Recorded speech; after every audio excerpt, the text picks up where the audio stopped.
जिस तरह रुझानों में देखा जा रहा है और सुबह से ही तो ऐसा लग रहा है कि निश्चित तौर पे हम लोग 50 पार करेंगे।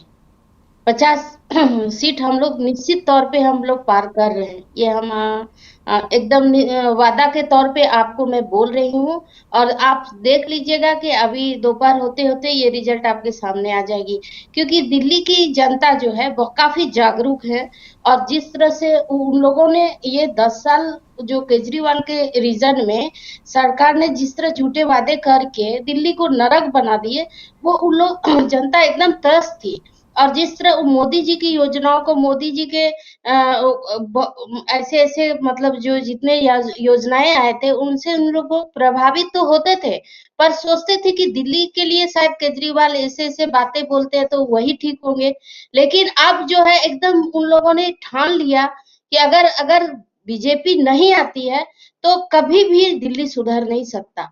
जिस तरह से देखिए झूठे वादे करके झूठे लुभावने लोचन देके जिस तरह केजरीवाल आए। और अब पहले तो वो मुखौटा था, अब देख धीरे धीरे जिस तरह से उसका शीश महल और इस तरह जेल जाना और इस तरह नगर निगम का कुव्यवस्था, जिस तरह से दिल्ली को उन्होंने जमुना नदी का जब बात आती है तो उसको एकदम से उस नदी को इतने गंदे कर दिए।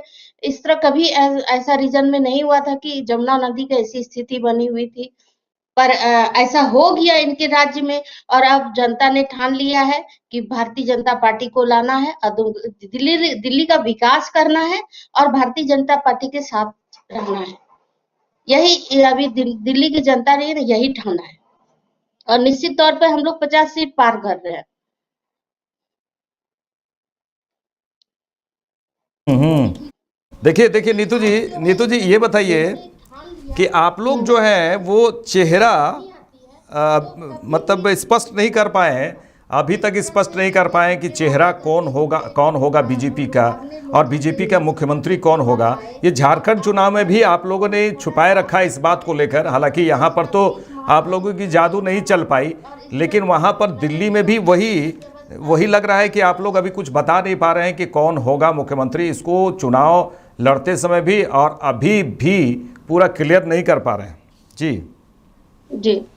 देखिए, हम भारतीय जनता पार्टी का ये उद्देश्य नहीं होता है कि हम जीत हासिल करें तभी हमारा अस्तित्व बना रहे। क्योंकि उन्हें काम करना है, काम करने से मतलब होता है। इसीलिए चेहरा एक विशेष तौर पे चेहरा दिखाकर उस पे वोट बैंकिंग करना ये बीजेपी का बिल्कुल से ये रणनीति नहीं है। और जहां तक चेहरे की बात है, निश्चित है कि जब हमारी जीत होगी तो फिर हमारे आला कमान है जो विचार विमर्श किया जाएगा, जो परफेक्टली हो, जो कि दिल्ली का विकास कर सकते हैं, जो कि एकदम खरा उतरेंगे, वैसे उम्मीदवार को, वैसे चेहरा को आगे लाया जाएगा। लेकिन अभी इसलिए कोई क्लियरेंस नहीं है, क्योंकि अभी इसमें ये विचारधीन है। क्योंकि अभी इसमें देखना है। ये कोई मुद्दा नहीं होता है। ये कोई मुद्दा नहीं होता है कि झारखंड में चेहरा नहीं दिखाया। चेहरा चेहरा दिखा के वोट बैंकिंग क्यों करना है? चेहरे तो हमारे पास बहुत है, अनगिनत चेहरे हैं। लेकिन उसमें सबसे ज्यादा क्या खरा, कौन खरा उतर सकता है, उसको लेके चलना है। और ये एक उनकी रणनीति होती है। पर ऐसा ऐसा चेहरा दिखाकर वोट करना, वोट बैंकिंग करना, यह हमारा ऐसा कोई मतलब मकसद नहीं होता है कि हम लोग कुछ विशेष तौर पर, अगर आज झारखंड में हमारी सरकार भी नहीं है फिर भी हम लोग काम कर रहे हैं। हम लोग को 30 दिन काम करना पड़ता है। पार्टी का आला कमान का हमेशा आदेश आता है, आपको आपको फील्ड में रहना है, आपको महिलाओं के साथ, आप पुरुषों के साथ, आप जिसका काम नहीं हो रहा है उनका काम कराना है। मतलब ऐसा नहीं है कि जिस तरह आप झारखंड की बात बोल रहे हैं इसीलिए हम बोल रहे हैं, ऐसा नहीं हो है कि हमारा सरकार है तभी हम लोग काम है कर रहे हैं, हम लोग चेहरा दिखा रहे हैं। हम लोग नहीं भी सरकार है, हम लोग को कोई फायदा भी नहीं है, हम लोग का कोई योजनाएं नहीं है, हम लोग का कुछ मतलब ऐसा कुछ नहीं है, फिर भी हम काम करते हैं। क्योंकि हमारा उद्देश्य है, भारतीय जनता पार्टी का उद्देश्य है कि हमें हर हालत में काम करना है। हम काम करने के लिए ही आए हुए हैं। ऐसा ये कोई उद्देश्य नहीं होता हार जीत के लिए एक प्रोटोगंडा बनाकर और उसी में काम करना है। ये भारतीय जनता पार्टी में नहीं होती है। इसीलिए अभी समय समय समय आने दीजिए। निश्चित तौर पे हम लोग आपका चेहरा भी दिखाएंगे कि किसको क्या बनाया जाएगा, नहीं बनाया जाएगा। लेकिन हाँ, ये है कि अभी अभी इस चीज को हम लोग ज्यादा इम्पोर्टेंट नहीं देते हैं।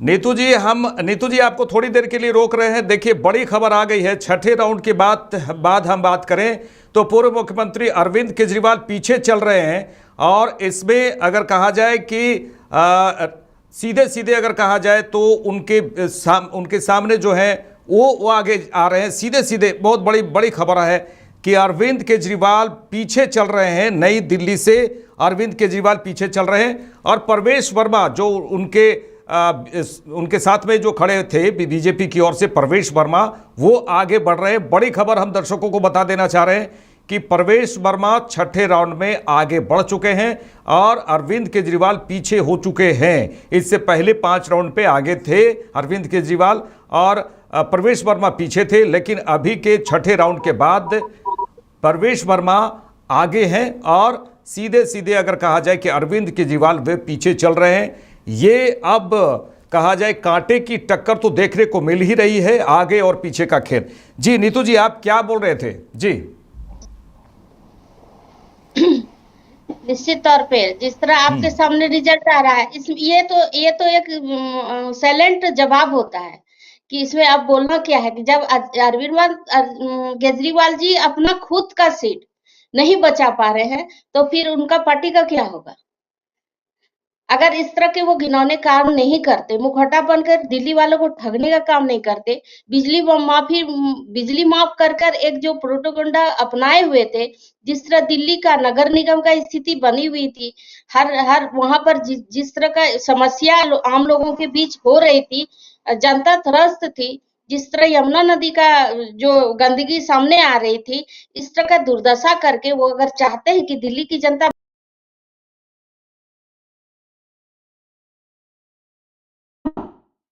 आंखों पर बैठाया, उम्मीद जताया कि आप मेरे सरकार हो और आप दिल्ली के लिए काम करेंगे। लेकिन उन्होंने क्या किया? उन्होंने तो बस एक मुखौटा पहनकर, एक टोपी पहनकर दिखाया कि मैं बहुत सिंपल आदमी हूँ और मैं घूस नहीं लेता हूँ, मैं क्वार्टर में रहूंगा, मैं ऐसे करूंगा। आज वो क्वार्टर कहाँ किया? आपने अरबों का शीश महल बना रहे हैं, आप जेल भोग चुके हैं, आप ऐसे ऐसे काम किए, आप अपराधी भी हो गए। ऐसे कैसे हो सकता है? क्या जब जनता आपको विश्वास जताई तो आप उस विश्वास पे खरे क्यों नहीं उतरे? क्योंकि आपको दिल्ली वाले ने 2-2 बार जिताया। आपको उसकी उसकी तो लाज रखनी चाहिए थे। अरे कि आप पे इतने विश्वास और इतने भरोसे जताए 70 सीटों वाली ये दिल्ली की सीट आपने जीती, ये मामूली जीत नहीं थी, लेकिन आप उसको समझ नहीं पाए और जो आपके अंदर का मुखौटा तो वो धीरे धीरे दिल्ली वालों के सामने आ गया। लेकिन क्या है कि भ्रष्टाचारी तो ऐसा नहीं है कि वो छिपे रहते हैं, बहुत जल्दी वो सामने भी आ जाते हैं। लेकिन वो वही सामने आ रहे हैं और रिजल्ट तो एकदम सामने आ रही है। और दोपहर तक आपको देख लिया, आप बोले हम 50 सीट से आगे जाएंगे और निश्चित तौर पर भारतीय जनता पार्टी आ रही है।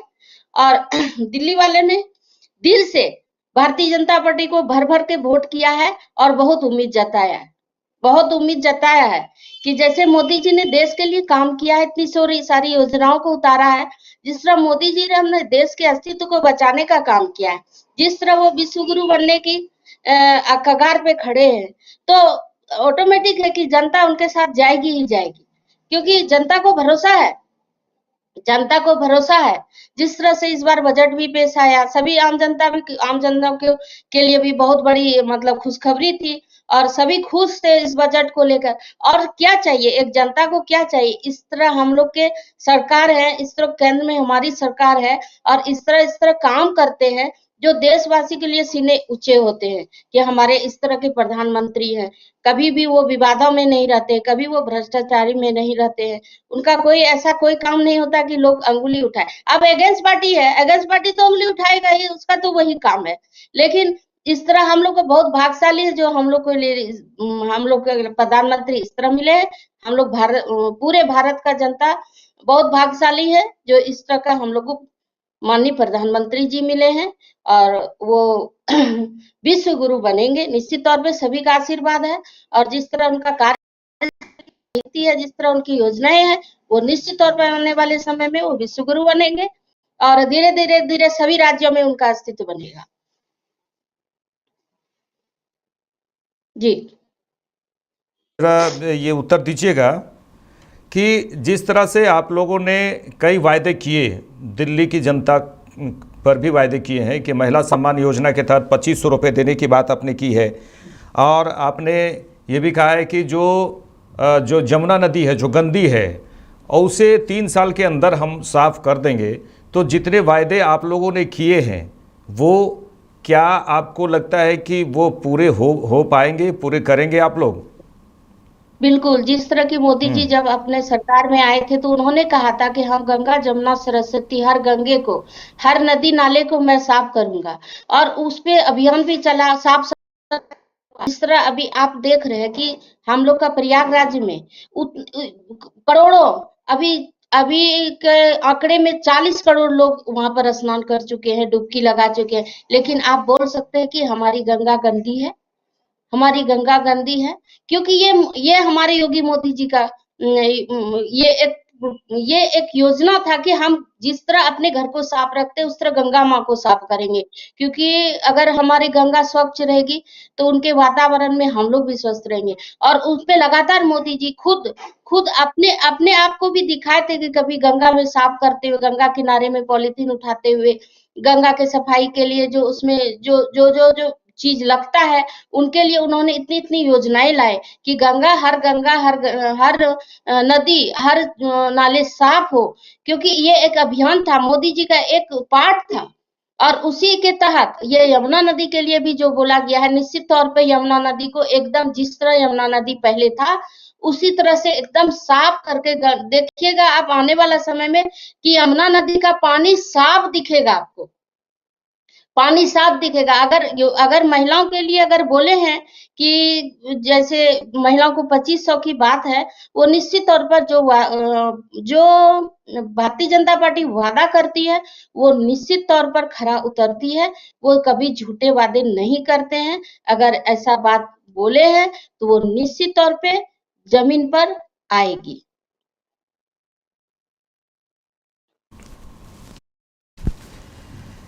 हाँ नीतू जी, जरा ये भी बताइए कि जिस तरह से पूर्वांचल का मुद्दा को आप लोगों ने उठाया, पूर्वांचलियों की बात करें तो अरविंद केजरीवाल अक्सर कुछ ना कुछ ऐसे बयान देते हैं कि पूर्वांचलियों को थोड़े नाराज़गी होती है। और अगर कोरोना के समय की बात करें तो किस तरह से दिल्ली बॉर्डर में किस तरह से भारी संख्या में पूर्वांचलियों को जाने के लिए भेज दिया गया, और अक्सर उनके बयान पूर्वांचलियों को लेकर होते हैं। क्या लगता है आपको कि पूर्वांचलियों का भी जो मत है जो वो बीजेपी की ओर गया इस बार? जी बिल्कुल, पूर्वांचली के लिए जो उन्होंने अपशब्द बोले और जिस तरह उन्हें नकारा था, तो पूर्वांचल के लोग जो कि वो अपने आप को एक अपमानजनक माने स्थिति में ला रहे थे, वो निश्चित तौर पर भारतीय जनता पार्टी के साथ आए हैं और साथ थे भी। और निश्चित तौर पे वो जो है आने वाला समय में उनके लिए भी विचार किया जाएगा और उनको मुंह तोड़ जवाब भी दिया जाएगा।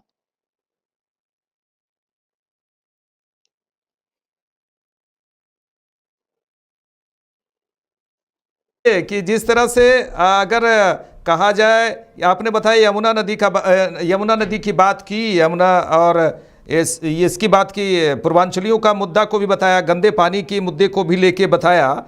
तो इस बार चलिए ये भी बता दीजिए कि मुस्लिम मतदाताओं का क्या लगता है इस बार रुझान हुआ है आपकी तरफ, आप आकर्षित कर पाए हैं अपनी ओर? और एक बात है कि कल ही की बात करें, एक बीजेपी नेता रशीदी ने यह भी कहा कि हमने पहली बार जिंदगी में बीजेपी को वोट किए हैं। और क्या लगता है, ये तो बहुत ही बड़ी बात उन्होंने की। तो मुस्लिम महिलाओं का, मुस्लिम पुरुषों का बीजेपी की ओर जो है अब लगाव बढ़ता दिख रहा है। देखिए, आप अगर धरातल की बात बोलिए, हम हिंदू मुस्लिम भले करते हैं, लेकिन मेरी केंद्र सरकार की कितनी योजनाएं हैं, जितनी योजनाएं हैं उस पर सबसे ज्यादा फायदा कौन ले रहा है? ये अल्पसंख्यक के लोग ले रहे हैं। इनके घर में हम लोग अगर कैसे आवास की योजनाएं आई है, उजाला उजाला गैस की योजनाएं है, नल जल की योजनाएं है, लखपति दीदी की योजनाएं हैं, तो देखिए सबसे ज्यादा लाभुक कौन है? यही परिवार है, जिसके घर में एक परिवार में 55 आदमी रहते हैं तो 55 आवास मिला है। और हम लोग 55 घर में 55 आवास नहीं ले पाते हैं, क्योंकि हम लोग को एक परिवार ऐसा होता ही नहीं है कि इतनी संख्या में हो, और सबसे ज्यादा फायदा लेते हैं। और जहां तक है कि मुस्लिम महिलाओं की बात है, आपकी 3 तलाक को लेकर जो इतनी कुप्रथा थी, आप लोग इससे ग्रसित थे, आप लोग अंदर से दम घुट रहा था, आप लोग इस प्रथा से निजात पाना चाहते थे। आपको ये निजात किसने दिया? आपकी ये नई जिंदगी, नई दुनिया किसने दिया? हमारे मोदी जी ने दिया। मोदी जी ने अल्पसंख्यक को कभी क्या अलग से कुछ ऐसा किया है क्या? उनको उनको तो उनके लिए भी तो उतना ही वो काम किए हैं जितना हिंदू के लिए किए हैं। मगर वोट नहीं देना वो उनकी मानसिकता है, क्योंकि उनकी मानसिकता गंदी थी, उनकी सोच गंदी थी। लेकिन मोदी जी ने अब कभी दो तरफा नहीं सोचा था। उन्होंने मुस्लिम महिलाओं के लिए इतने सारे जो जो उन लोगों के लिए एक कुप्रथा थी, सभी को खत्म करने का काम किया, जो कि इतिहास में एक सबसे बड़ा बदलाव की बात आती है। तो वो आती है तो वो मेरे मोदी जी का, नरेंद्र मोदी जी का और माननीय प्रधानमंत्री और भारतीय जनता पार्टी की ये उपलब्धि मानी जाती है। आप बोलिए कि 370 धारा तोड़ने का काम किया, तो क्योंकि कश्मीरी लोग क्या उससे ग्रसित नहीं थे क्या? 370 धारा में वो लोग ग्रसित नहीं थे? उनको किसने तोड़ने के काम किया? हमारी भारतीय जनता पार्टी ने किया। उनको भी आप 370 धारा करके तोड़ के आज जो है कश्मीर में जो एक सामान्यजनक स्थिति है, जो जहां जनता सुकून से सांस ले रही है, वो किसका कारण है? और वहां कश्मीर और जम्मू कश्मीर और जहां भी जो है वो संख्या किसकी है? अधिकतर संख्या किसकी है? लेकिन आप अगर ये दुर्भाग्य बोलिए या उनकी मानसिकता बोलिए, क्योंकि हम वो लोग भारतीय जनता पार्टी को आप उसके लिए जान भी दे दीजिए, पर आपको कभी वोट नहीं करेगा और आपके खिलाफ वो फतवा जारी करता है। फतवा जारी मतलब सभी को एकजुट करके कि इनको वोट नहीं देना। भले ही कोई कुछ काम नहीं करे, पर वो वोट किसको देता है तो आप लोग को भी मालूम है, मैं खुल के नहीं बोलूंगी। लेकिन वो काम करे नहीं करे, लेकिन मोदी जी ने जितने भी अल्पसंख्यक मुस्लिम समुदाय के लोगों के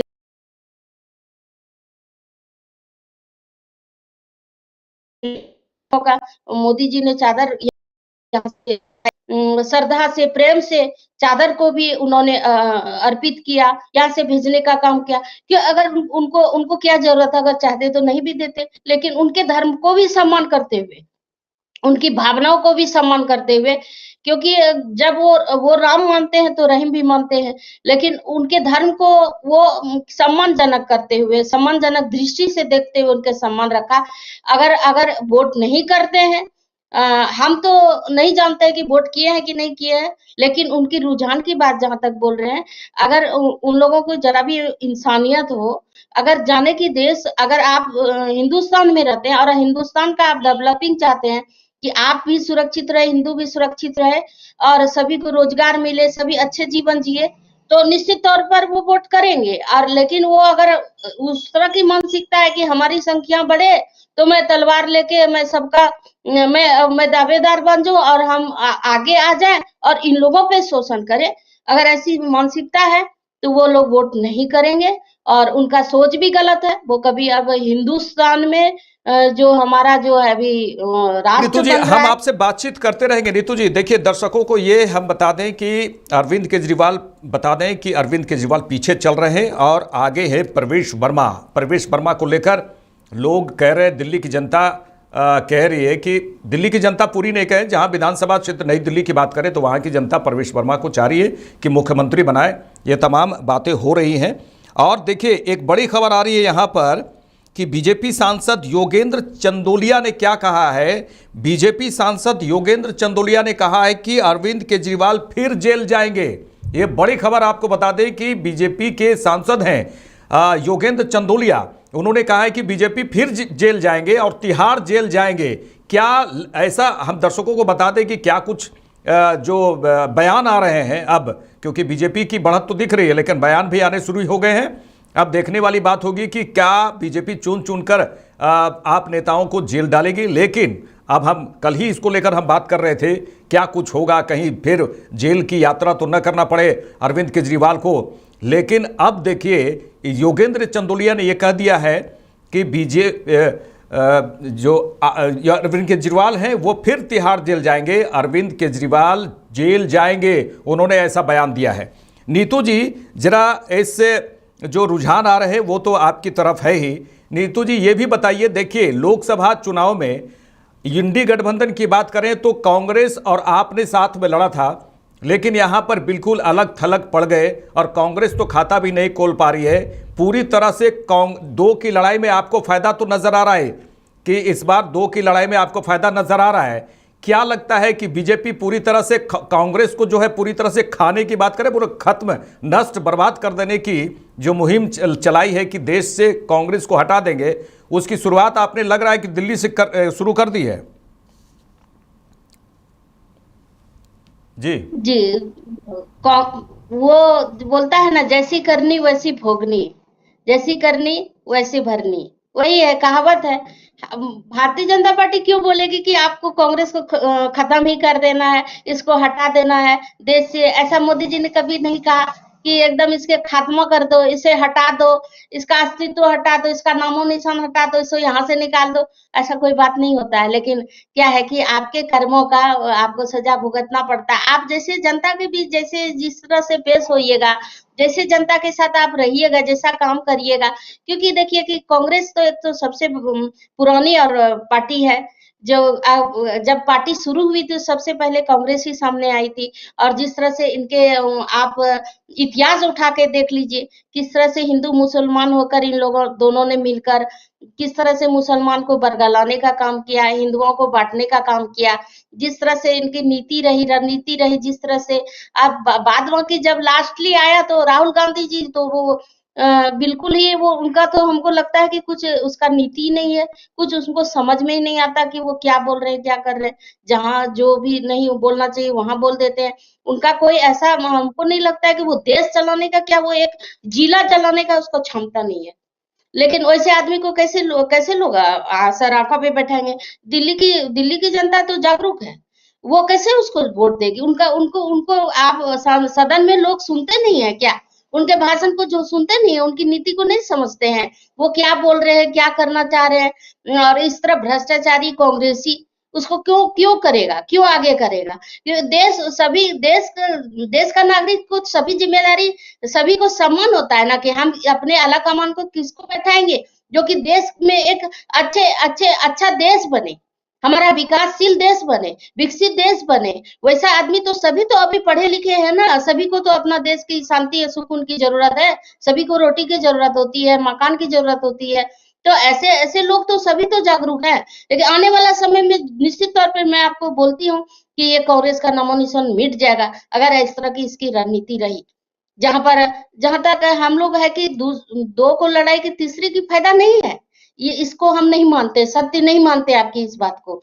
हम इस बात की सत्य मानते हैं कि अपने काम से, अपने अपने केंद्र सरकार अपनी योजनाओं से, जिस तरह से उन्होंने देश को, जिस तरह महिलाओं को 33% का आरक्षण देकर, जिस तरह को महिलाओं को राजनीति में सम्मानजनक एक जगह देने का काम किया, वो इतिहास का सबसे बड़ा बदलाव है कि आज तक महिलाओं को 33% का आरक्षण राजनीति में नहीं मिला। चाहे महिलाएं कितनी भी तेज तर्रार हो, कितनी भी कामों पर उनको कभी भी आरक्षण के नाम पर कभी भी, आप जहां देखेंगे 10 पुरुष को टिकट मिलता था तो वहां एक महिला को टिकट मिला। लेकिन ये जो 33% का आरक्षण अब जो लागू होगा इसके बाद, तो ये एक बहुत बड़ा महिलाओं को सम्मान के लिए एक बहुत बड़ी बदलाव है। जिस तरह से हमारी आदिवासी महिला को राष्ट्रपति बनाने का काम किया है, वो एक बदलाव है। ये एक महिला को सम्मान देने की बात है, ये आदिवासी महिला को सम्मान देने की बात है जो राष्ट्र हित में है। ऐसी ऐसी ऐसी मतलब केंद्र की हमारी सरकार, मोदी जी की ऐसी बातों को लेकर जनता के दिल में वो उतरते हैं और उन्हें सर आंखों पर बैठाते हैं। हम किसी दो लड़ाई में तीसरे की फायदा में हम लोग कहीं भी नहीं आते हैं।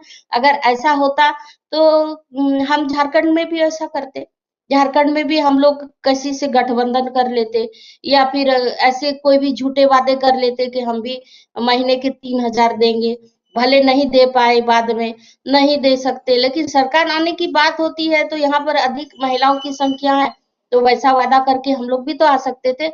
हम लोगों ने क्यों नहीं किया, क्यों नहीं किया? कारण यही है कि हमें हमें ये पार्टी जो है एक राष्ट्रवादी पार्टी है और हम राष्ट्र हित के लिए काम करेंगे।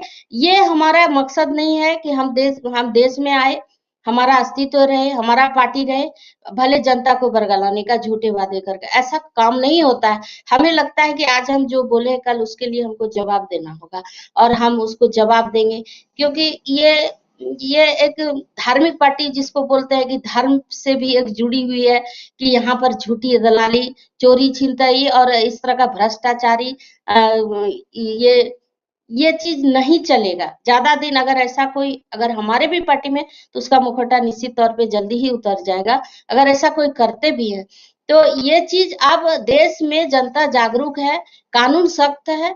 कोई भी सांसद हो, विधायक हो, राज्यसभा सांसद हो, चाहे कोई भी हो, मंत्री हो, केंद्र की मंत्री हो, कहीं भी कोई भ्रष्टाचारी बरतेंगे नहीं, क्योंकि ये मोदी जी का सिस्टम है। मोदी जी के सिस्टम में आपको उसके अनुसार रहना होगा, और नहीं तो आपको हटना होगा।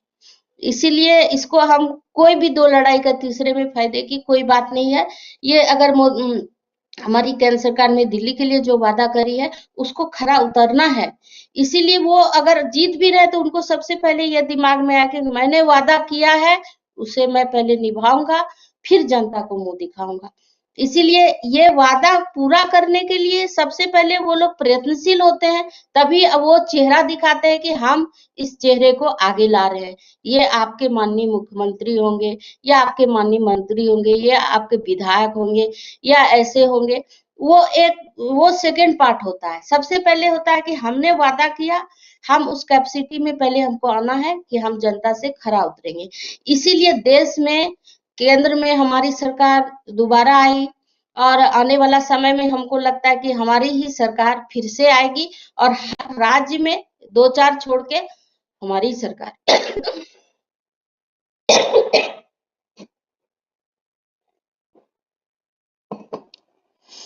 नीतू जी, हम आपसे चर्चा जारी रखेंगे। देखिए, बहुत बड़ी बात हो रही है, दिल्ली है, राजधानी दिल्ली, जहां पर वोटों की गिनती चल रही है। क्या कुछ होगा, क्या कुछ नहीं होगा, पूरे देश के लोग, पूरी देश की जनता इस बात को ध्यान में दे रही है और लगातार ये जानने की कोशिश कर रही है कि वहाँ पर किसकी सरकार होगी। हम आपसे बात लगातार करते रहेंगे। आपने कई बड़ी बड़ी बातें की हैं, और यहाँ पर हम अब सीधे कांग्रेस की तरफ चलते हैं।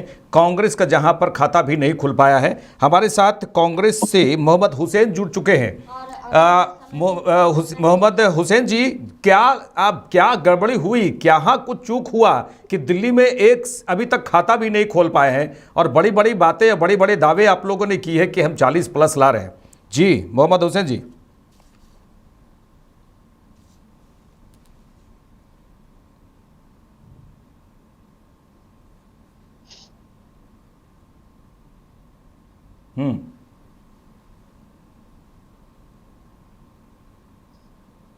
जी, देखिए, उनकी आवाज़ हमें नहीं मिल पा रही है, लेकिन हम उनसे फिर जुड़ने की कोशिश करेंगे। चलिए, हम नीतू जी से फिर एक बार जुड़ते हैं। और थोड़ी नीतू जी, ज़रा ये भी बताइए कि देखिए, दिल्ली में जिस तरह से रुझान आने लगे हैं, और बीजेपी दफ्तर की बात करें तो दिल्ली में बीजेपी दफ्तर में उत्साह और मनाया जा रहा है, जश्न मनाने की शुरुआत हो गई है।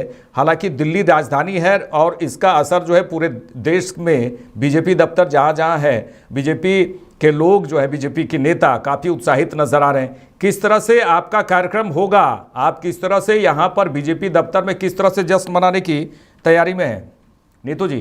देखिए, दिल्ली तो पूरे देश की दिल है।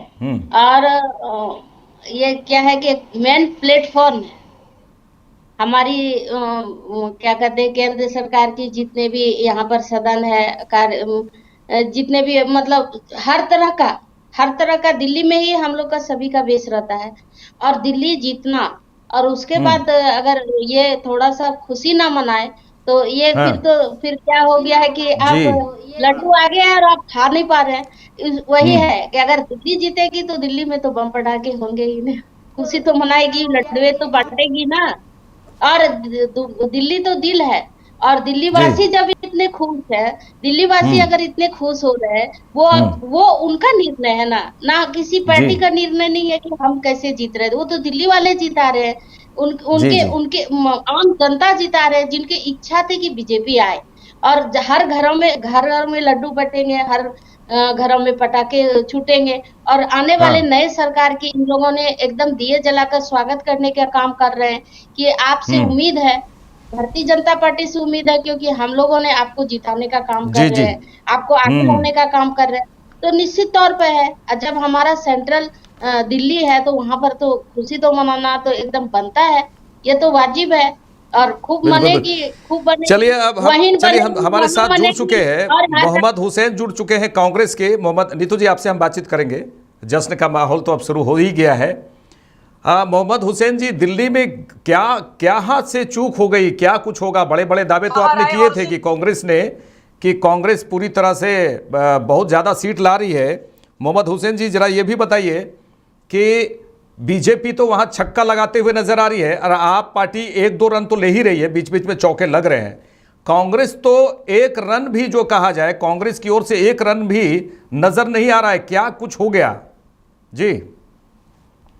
और पंजाब की भी पुलिस उनके सुरक्षा दे रही है। तो ये तमाम बातें जिसको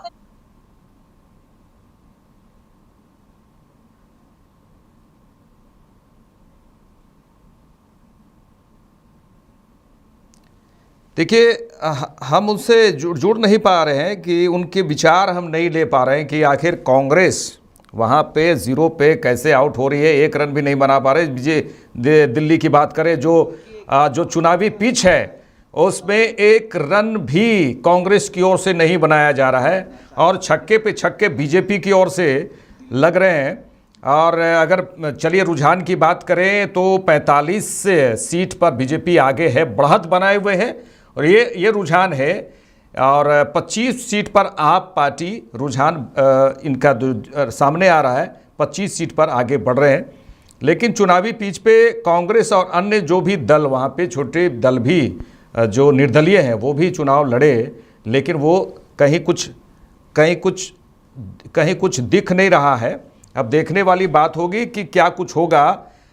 जल्दी से अंत में ये सवाल हम करेंगे, हमारे साथ जो बीजेपी के नेता नीतू झा हैं, देखिए नेत्री नीतू झा हैं, कांग्रेस से हम जुड़ नहीं पा रहे हैं, किसी प्रकार से टेक्निकली कुछ प्रॉब्लम आ रहा है। चलिए नीतू जी, ये जल्दी से ये बता दीजिए कि जो बीजेपी की जो बढ़त नज़र आ रही है, इसके पीछे आप लोगों ने भी कई घोषणाएं, अगर कहा जाए कि आप लोग अगर ये कहते हुए नजर आए थे कि अरविंद केजरीवाल रेवड़ियाँ बांट रहे हैं, तो आपने भी जो रेवड़ियाँ बांटने में कमी नहीं की है। जो घोषणाएं की गई हैं उसमें भी कई रेवड़ियों की बात की गई है। अगर आप उन्हें रेवड़ियाँ कहते हैं तो आपकी रेवड़ियाँ जो है ये दिल्ली की जनता के लिए पूरी तरह से होगी। 5 साल की आप जो टारगेट लेके चले, 5 साल में पूरी तरह से जनता को खुश कर पाएंगे? जी बिल्कुल, निश्चित तौर पर खुश करेंगे, जिस तरह से हम लोगों ने वादा किया है। और 5 साल में अगर उस वादे को पूरा नहीं हो पाएगा तो हमारी ही पार्टी मुंह दिखाने लायक जनता के बीच नहीं जा पाएगी। इसीलिए निश्चित तौर पर आप निश्चिंत रहे कि जो वादा किया है वो जमीनी स्तर पर खरे उतरे होंगे। और जितने जितने वादे किए हैं वो हर एक वादा को पूरा किया जाएगा, और दिल्ली के लोगों का फिर से दिल जीता जाएगा। आने वाला 5 साल के बाद भी हम लोग सीने तान कर बोलेंगे कि आपके वादे से हम खरे उतरे, फिर से आप हमें लाइए, और आने वाले समय में फिर हम आपके वादे को पूरा करेंगे। और हम एकदम से ये 100% की गारंटी के साथ बोलते हैं कि हमारी सरकार ने जो जब भी वादा की है उस वादे को खरे पे उतरने की कोशिश की है। आपको मैंने पहले भी बोला और अभी भी मैं बोल रही हूँ कि दिल्ली वाले निश्चिंत रहे, और जिस तरह से आप लोगों ने मिलकर सरकार को जिताने का काम किए हैं, जिस तरह आप लोगों को ने भरोसा जताया, जिस तरह आप लोगों ने विश्वास जताया, उस भरोसे पर हम लोग खरे उतरेंगे निश्चित तौर पर। और जो कि कुछ ही देर में आपको एकदम से निश्चित रिजल्ट आ जाएगा। हमने कहा था कि हम 50 सीट पर आ रहे हैं, वो निश्चित आ रहे हैं, और आने वाले समय में भारतीय जनता पार्टी ही रहेगी। जिस तरह से भारतीय जनता पार्टी की कार्यशैली से, योजनाओं से दिल्ली वाले खुश हुए हैं, वो फिर से भारतीय जनता पार्टी को लाएंगे और पूर्ण तरह समर्थन के साथ लाएंगे, क्योंकि उन्होंने 10 साल जो झेला, और बाकी पहले जो कांग्रेस की सरकार थी उसकी वो उसको भी झेला और सपा को भी झेला, लेकिन अब भारतीय जनता पार्टी को वो जो अब जब इस मोड़ पर इतने भारी मतों से जब विजय बना के ला रहे हैं, वो सरकार ला रहे हैं, तो निश्चित तौर पर सरकार उनकी बातों को, उनकी योजनाओं को, उनकी भावनाओं को समझते हुए उनके लिए जो वादे किए उनको खरा उतरने के लिए सरकार दिन रात मेहनत करेगी, दिन रात काम करेगी और निश्चित है दिल्ली वाले के दिल को फिर से जीतेंगे।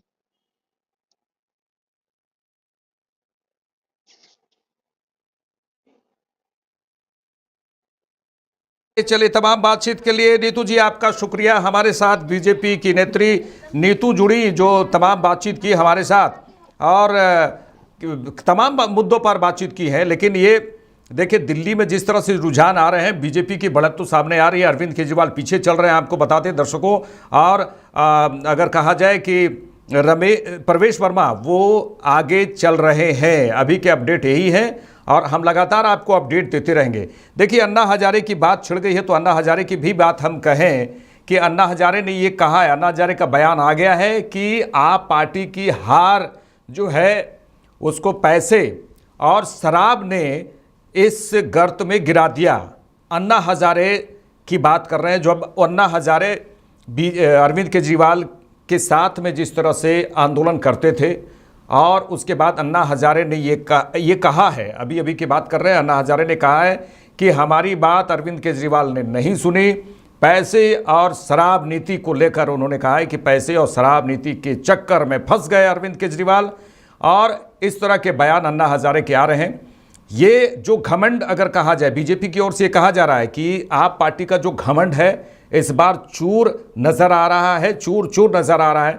सीएम अतीसी जो पूरी तरह से पीछे चल रहे हैं, रमेश विदुड़ी कालकाजी से अगर बात करें तो रमेश विदुड़ी उन्हें टक्कर देते हुए नजर आ रहे हैं। आप पार्टी की में जो सेंधमारी की गई है बीजेपी की ओर से, बहुत ही मजबूती की तरह से सेंधमारी की गई है।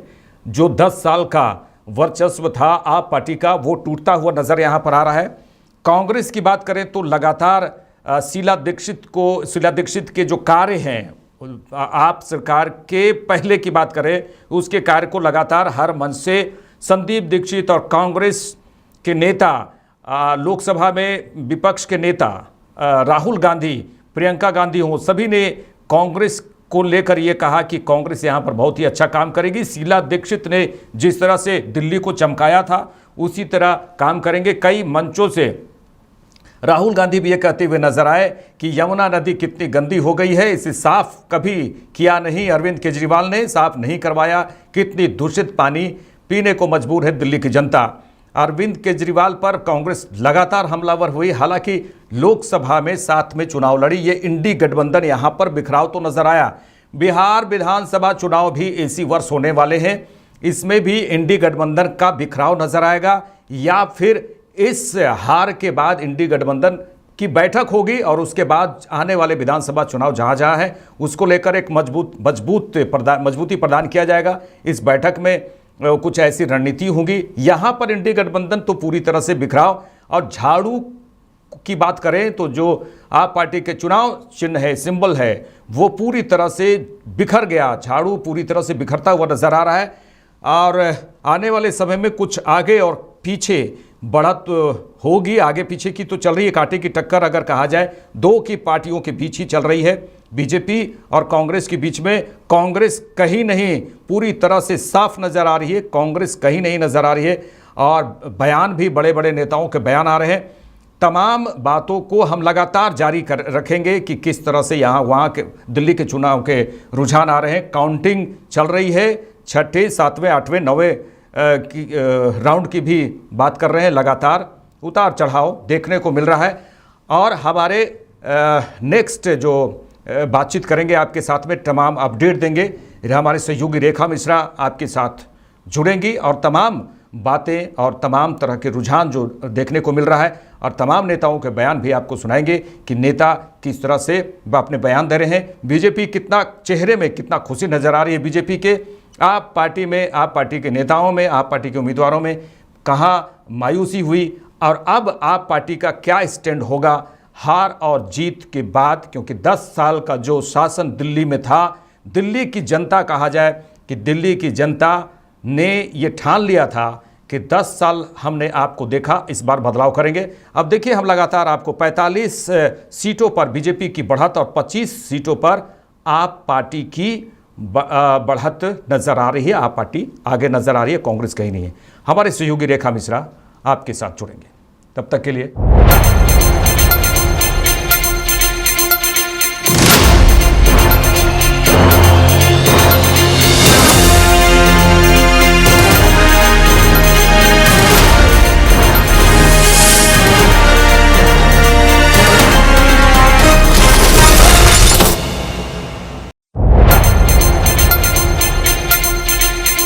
झारखंड निर्माण के 24 साल हुए पूरे।